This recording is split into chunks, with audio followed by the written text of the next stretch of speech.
the expenses of the government reach everybody. Taxes take from everyone a part of his earnings and force everyone to work for a certain part of his time for the government.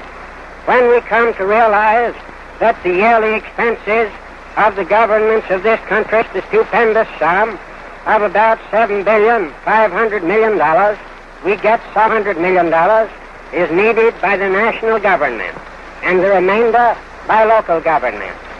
Such a sum is difficult to comprehend.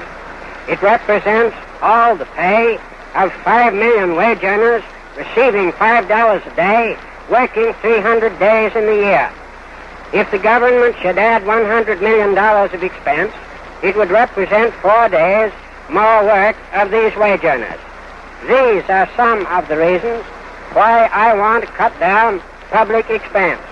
I want the people of America to be able to work less for the government and more for themselves.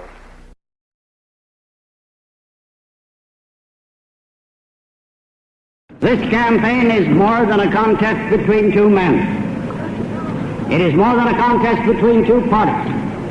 It is a contest between two philosophies of government.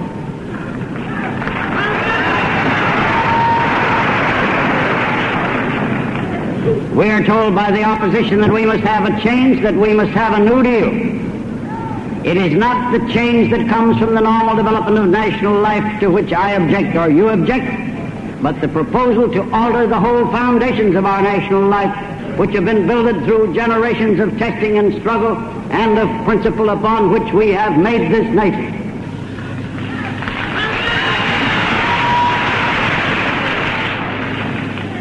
Now, my conception of America is a land where men and women may walk in ordered liberty, where they may enjoy the advantages of wealth, not concentrated in the hands of a few, but diffused through opportunity to all, where they may build and safeguard their homes, give to their children the full opportunities of American life, where every man shall be respected in the faith that his conscience and his heart direct him to follow, and where people secure in their liberty shall have leisure and impulse to seek a fuller life.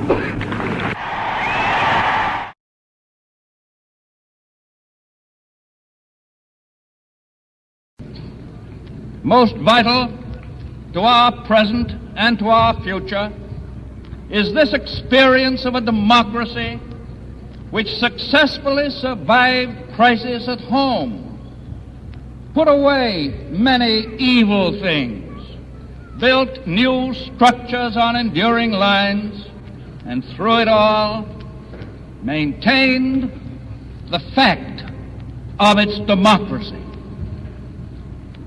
For action has been taken within the three-way framework of the Constitution of the United States. The coordinate branches of the government continue freely to function. The Bill of Rights remains inviolate. The freedom of elections is wholly maintained.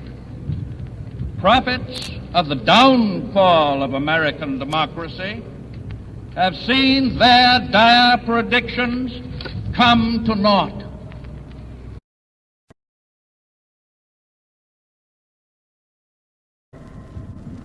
The supreme need of our time is for men to learn to live together in peace and harmony.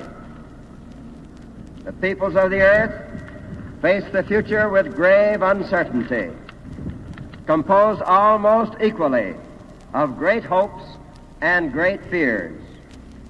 In this time of doubt, they look to the United States as never before for goodwill, strength, and wise leadership.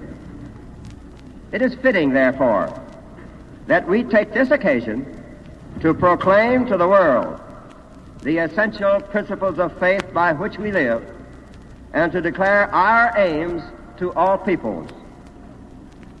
The American people stand firm in the faith which has inspired this nation from the beginning. We believe that all men have a right to equal justice under law and equal opportunity to share in the common good.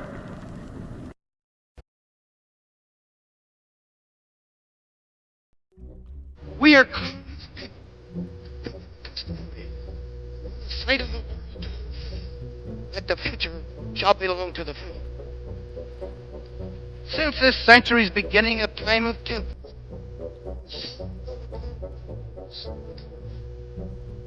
That's the vision of awakening the strike of shackles of the past.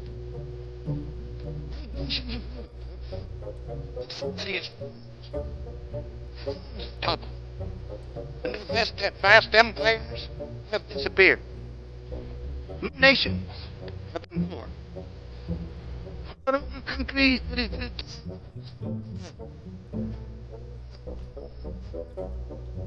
and the irresponsibility